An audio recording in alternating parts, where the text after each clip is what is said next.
Bonjour, bienvenue sur cette playlist J'arrête de fumer. Je suis Florian, bienvenue sur la chaîne Alpha Aero. Ici on parle de mindset, d'aéronautique, de développement personnel et de bien-être.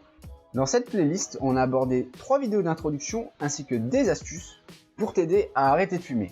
Et aujourd'hui, on va voir l'importance de son entourage. N'oublie pas que tu peux nous retrouver sur notre groupe Facebook ainsi que sur notre chaîne Telegram. On y poste des citations motivantes et on vous booste tous les jours.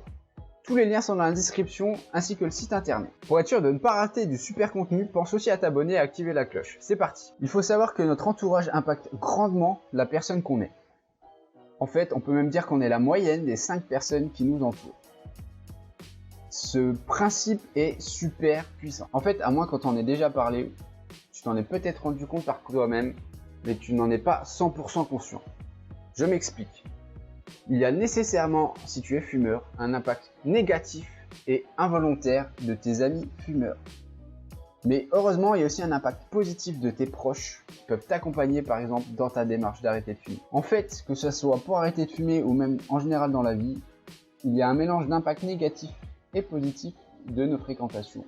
Et même chez une seule personne que tu pourrais fréquenter. Au final, c'est le mélange de l'influence de toutes les personnes que tu fréquentes qui a un impact sur la personne que tu es. Comment faire en pratique? Nous, notre objectif, c'est bien évidemment de diminuer notre consommation de cigarettes et idéalement d'arriver à 0. Pour accélérer dans ce processus, tu devrais éviter de côtoyer des fumeurs, au moins provisoirement. C'est franchement pas facile, mais si c'est des personnes qui t'apprécient, elles comprendront la démarche.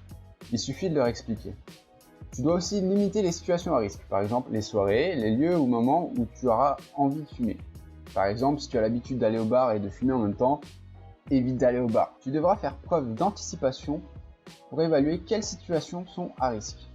En fait, ça revient à un conseil que j'ai donné dans une vidéo précédente que je mets dans les fiches sur l'art de la guerre de Sun Tzu. Pour gagner la guerre, il faut être la personne la mieux préparée.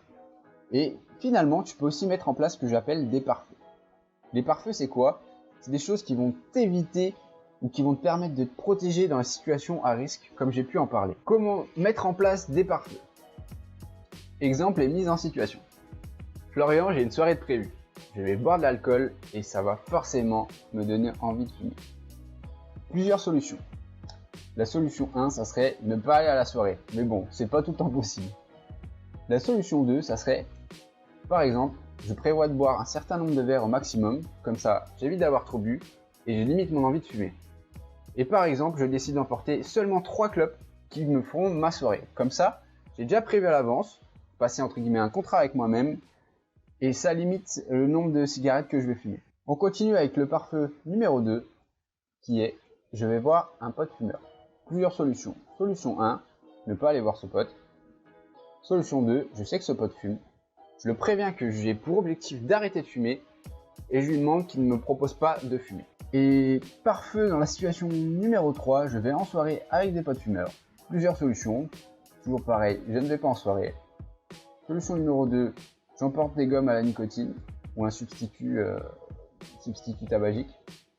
Je peux aussi faire du sport avant de sortir, comme ça va me calmer, ça va me détendre et j'aurai moins envie de boire et de fumer à cette soirée. Et l'astuce numéro 4 que j'ai utilisée personnellement, enfin j'ai tout utilisé, mais je porte quelque chose qui me rappelle que je ne dois pas fumer. Ça peut être par exemple porter un bracelet, ou alors ça peut être faire une croix sur ta main, comme quoi tu ne souhaites pas fumer et que tu avais prévu de ne pas fumer avant d'aller à cette soirée. Et on va terminer avec mes meilleurs conseils pour gérer l'entourage et utiliser au maximum la puissance du principe. On est la moyenne des 5 personnes qui nous entourent, adaptées à arrêter de fumer. Ce que tu peux faire, c'est te poser la question des gens que tu vois le plus. Et ça peut servir. Ça peut servir énormément et pas juste pour arrêter de fumer. Et tu notes le nom des personnes que tu vois le plus et après tu te poses la question, est-ce que cette personne m'apporte quelque chose de positif dans ma vie? Si oui, qu'est-ce que c'est? Ensuite, tu peux te demander, est-ce que cette personne m'apporte quelque chose de négatif dans la vie? Si oui, qu'est-ce que c'est? Et finalement, une fois que tu as fait ça, pour les gens que tu vois le plus, pose-toi la question si ce qu'elle t'apporte de meilleur vaut-elle le coup de subir ce qu'elle t'apporte de pire.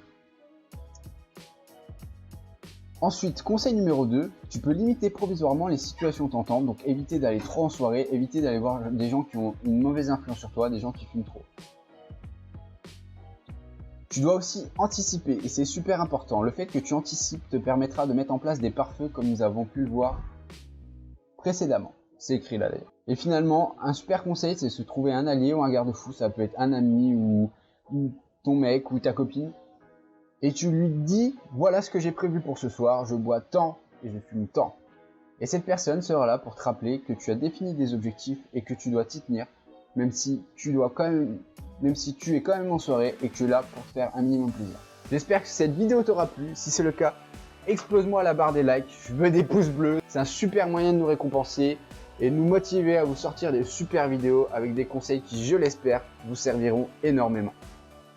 C'était Alpha Hero. N'hésitez pas à vous abonner. Merci de nous avoir suivis. À la prochaine. Ciao.